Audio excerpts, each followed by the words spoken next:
চারিদিকে কত কিছু ঘটছে, মুখে মুখে ঘটনা যা রটছে, আড়ালে প্রকাশ্যে যা বলছে, তাই নিয়ে ক্যামেরা চলছে, ক্যামেরা চলছে, ক্যামেরা চলছে, ক্যামেরা চলছে। নমস্কার, পর্দার ওপারে থাকা শ্রোতা দর্শক বন্ধুদের স্বাগত। আমরা 25 বছর পেরিয়ে এলাম। 2000 সাল থেকে পথ চলা শুরু, পায়ে পায়ে পেরিয়ে এলাম 25টা বছর। দর্শকরা মার্জনা করবেন, কবি সুকান্তর একটা বিখ্যাত কবিতার প্রথম শব্দকে আমি একটু বদলে দিতে চাই। 25 বছর বয়স কি দুঃসহ, স্পর্ধায় ন্যায় মাথা তোলবার ঝুঁকি। হ্যাঁ, ক্যামেরা চলছে, সেই ঝুঁকি নিয়েছে দিনের পর দিন, বছরের পর বছর। বিভিন্ন গ্রামে, বিভিন্ন জেলায় পৌঁছে গেছে ক্যামেরা চলছে 25 বছর ধরে। সাহিত্য, শিল্প, নাটক, চিত্রকলা, ভাস্কর্য সমস্ত কভার করেছে ক্যামেরা চলছে এই 25 বছর ধরে। আমরা আজকে পেয়েছি দুজন বিখ্যাত মানুষকে। আমার সঙ্গে রয়েছেন বিশিষ্ট চিত্রশিল্পী সুব্রত গঙ্গোপাধ্যায়। সুব্রতবাবু, আপনাকে স্বাগত। আর তার সঙ্গে রয়েছেন বিশিষ্ট সাহিত্যিক, কবি অংশুমানকর। অংশুমানবাবু, আপনাকে স্বাগত। আমি প্রথমে যাব সুব্রতবাবুর কাছে। সুব্রতবাবু, আপনি দীর্ঘদিন ধরে ছবি আঁকছেন এবং ক্যামেরা চলছে 25 বছর ধরে চিত্র প্রদর্শনী কভার করছে নিয়মিতভাবে কলকাতার সব গ্যালারিতে, সরকারি বেসরকারি। তো একটা টেলিভিশন চ্যানেল 25 বছর ধরে এই কাজটা করে আসছে। একজন চিত্রশিল্পী হিসেবে আপনার কি বক্তব্য? এটা তো আমার মনে হয় সারা ভারতের যারা দর্শক, যারা এই আমাদের কলকাতা দূরদর্শনকে দেখে, তাদের কাছে একটা বিশাল প্রাপ্তি। কারণ আমরা নিজেরাই দেখিনি অন্য কোনো চ্যানেল আমাদের এইভাবে উপস্থাপিত করেছে। তাদের আমাদের দূরদর্শনের যে ক্যামেরা চলছে এই অনুষ্ঠানগুলোতে, সেগুলো কিন্তু মানে একদমই আমার কাছে অত্যন্ত মনোমুগ্ধকর এবং প্রত্যেকটা মানুষই সমৃদ্ধ হয়েছে। যারা শিল্পী, তারা আরও প্রচার পেয়েছে, তারা আরও অনেক বেশি কাজের সমৃদ্ধি পেয়েছে। কারণ একটা মিডিয়া যদি তাদের অনেকটা সাপোর্ট করে, সেই সাপোর্টটা কিন্তু অন্যান্য কোনো চ্যানেলকে আমি করতে দেখিনি এইভাবে, যে একজন শিল্পীকে, একজন গায়ককে, একজন নাট্যকারকে বা একজন কবিকে তাদের সামনে তুলে ধরা এবং প্রত্যেকটি গুণীজনকে যেভাবে ক্যামেরা চলছে তাদের অনুষ্ঠানে এনেছেন এবং প্রত্যেককে যেভাবে তারা প্রদর্শিত করেছেন সব মানুষের কাছে এবং অনেক শিক্ষা দিয়েছেন।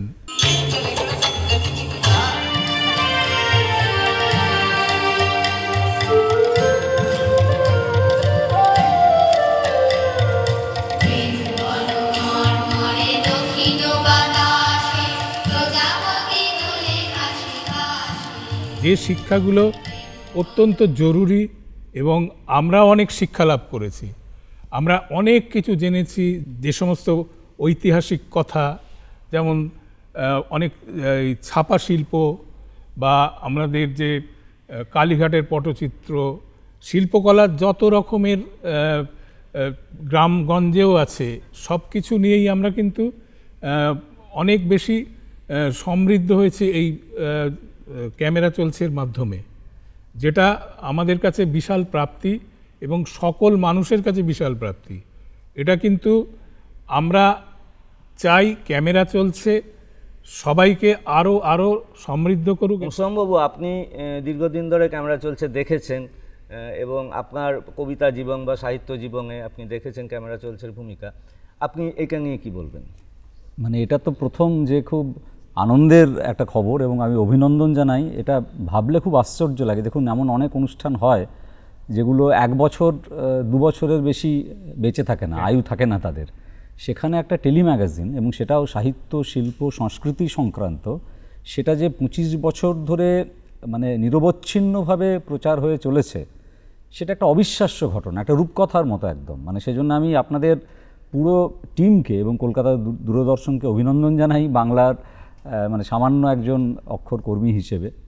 যেটা আমার যখনই দেখেছি, প্রতিদিন যে দেখতে পাই, সবসময় যে দেখেছি সোম থেকে শুক্র বোধহয় এই অনুষ্ঠান হয় তেমন তো নয়, কিন্তু যখনই দেখেছি যেটা আমাকে খুব আকর্ষণ করেছে সেটা হচ্ছে এই যে এইটা একটা এমন অনুষ্ঠান যেটা নামের পেছনে দৌড়য়নি, মানে সাহিত্যের ক্ষেত্রেও বা শিল্পের ক্ষেত্রেও দৌড়েছে প্রকৃত গুণী মানুষের পেছনে এবং প্রকৃত সাহিত্যের পেছনে, প্রকৃত শিল্পকর্ম, প্রকৃত উদ্যোগের পেছনে।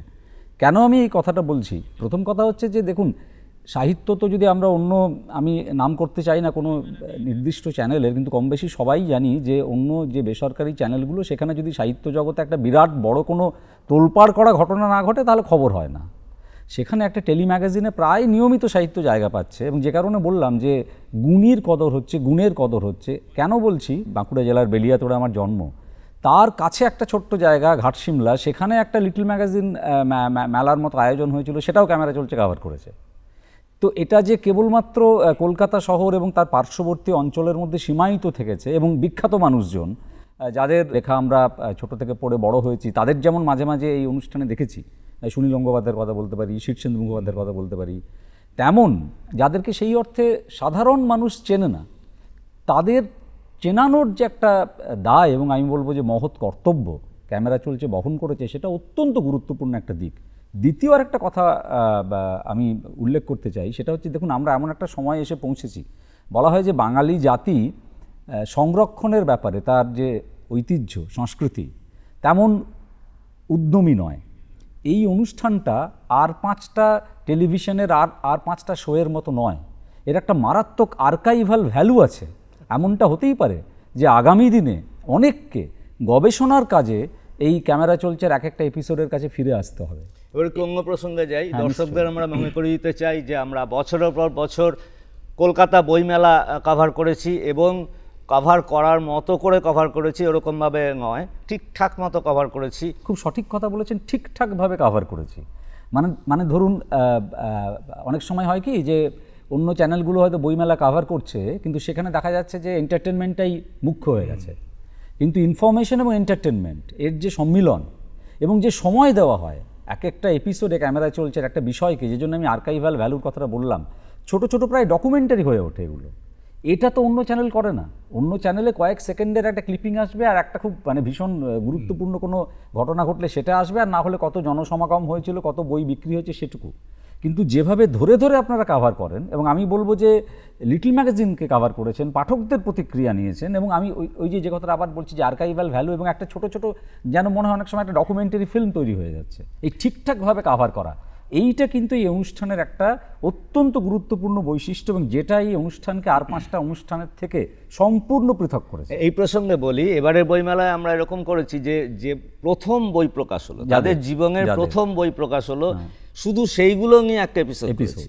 এমনকি নতুন প্রকাশক যাদের প্রথম বই প্রকাশ হলো, প্রকাশকদেরও সেইগুলো আমরা কভার করেছি সমস্ত।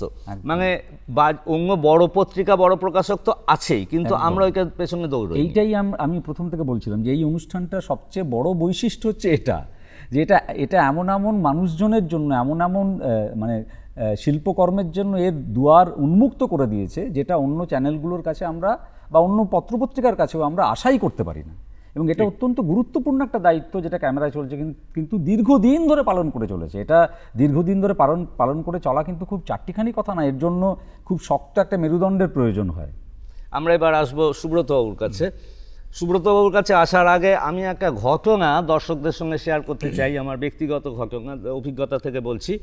সেটা হচ্ছে যে আমরা একবার কৃষ্ণনগরের কাছে একজনের খোঁজ পেয়েছিলাম, তিনি শুধুই লালনের মূর্তি গড়েন, শুধুই লালন, এবং বিভিন্ন আকারের লালনের মূর্তি গড়েন। তার এক শিষ্য আমাকে নিয়ে গিয়েছিল তার গ্রামে, নদীর ধারে গ্রাম, পাট ক্ষেত, কুঁড়ে ঘর, সেখানে দিনের বেলা তো আলো ঢোকে না, এবং সারা রাত কুপির আলোয় ওই শিষ্যটি, ওই চিত্রকরের শিষ্যটি লালনের মূর্তি তৈরি করেন, এবং সেই তৈরি করেন যা দিয়ে, সেটা হচ্ছে নিমের শিকড় দিয়ে। তো এই অদ্ভুত ব্যাপারকে আমরা কভার করেছিলাম এবং আমিও শিখেছিলাম যে কি অদ্ভুত জিনিস কত কিছু ঘটতে পারে চিত্রশিল্পের জগতেও। শুধু ব্যাপারটা চিত্র বা ভাস্কর্যের মধ্যে নয়, নিমের শিকড় দিয়েও লালন তৈরি হচ্ছে। অনেক কিছু মিডিয়া দিয়েই তো করা হয়, কারণ শিল্পকর্মটা এমন একটা জিনিস, আখের রস যেমন আমরা নিংড়ে রস বার করি, তেমন তার ছিবড়েটাও থাকে। সেই ছিবড়েটাও কিন্তু একটা শিল্পের দিকে চলে যায়, কারণ যা যা আমরা হাতে পাই সব কিছু দিয়েই কিন্তু আমরা শিল্প রচনা করি। সুতরাং শিল্পের কোনো এই ধরনের নিয়ম নেই যে আমি শুধুমাত্র তুলি দিয়ে ছবি আঁকবো আর মাটি দিয়ে মডেল করব।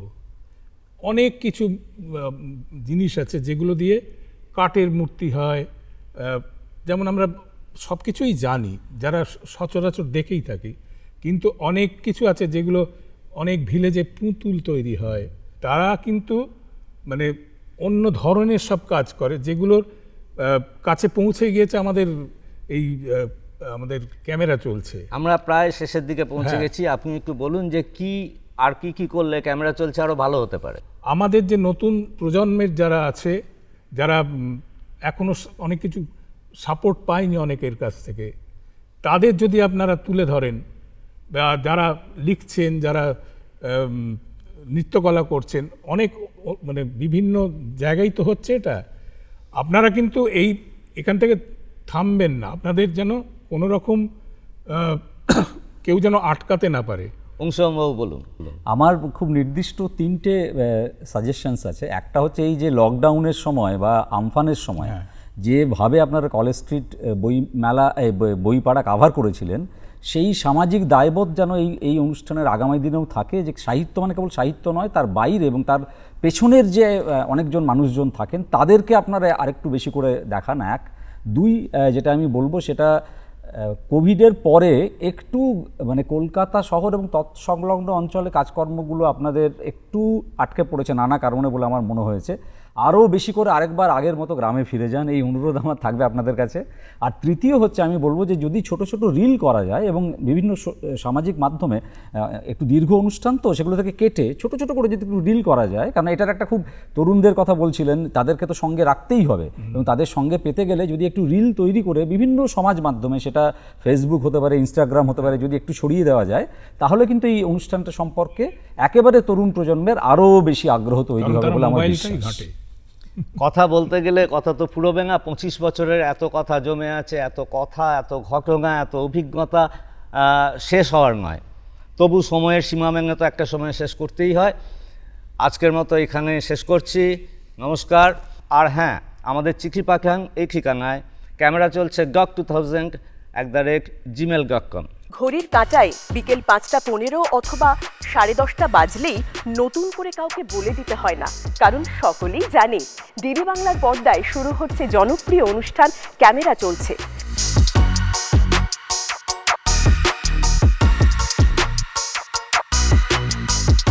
দেখতে দেখতে 25 বছর, সময়টা ছিল 2000 সাল। আছে সাইলেন্ট ফিল্ম প্রজেক্টেড, সময়ের সঙ্গে বিবর্তিত মাইক্রোফোন, সারা বাংলার সাহিত্য, শিক্ষা, সংস্কৃতি সবকিছু নিয়েই টেলি ম্যাগাজিন। ক্যামেরা চলছে শুধু তাই নয়, রয়েছে নানান রকমের ইন্টারেস্টিং গল্প।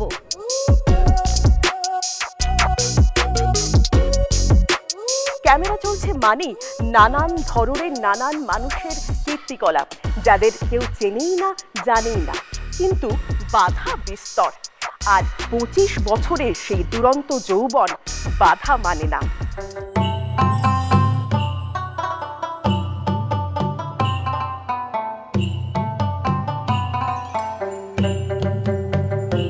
তাই দেখতে থাকুন ক্যামেরা চলছে দূরদর্শনের পর্দায় সোম থেকে শুক্র বিকেল 5:15 এবং রাত্রি 10:30টায়। চিঠি পাঠান এই ঠিকানায়, ক্যামেরা চলছে doc2000@gmail.com। কথা দিচ্ছি আমরা পৌঁছে যাব আপনাদের ঠিকানায়।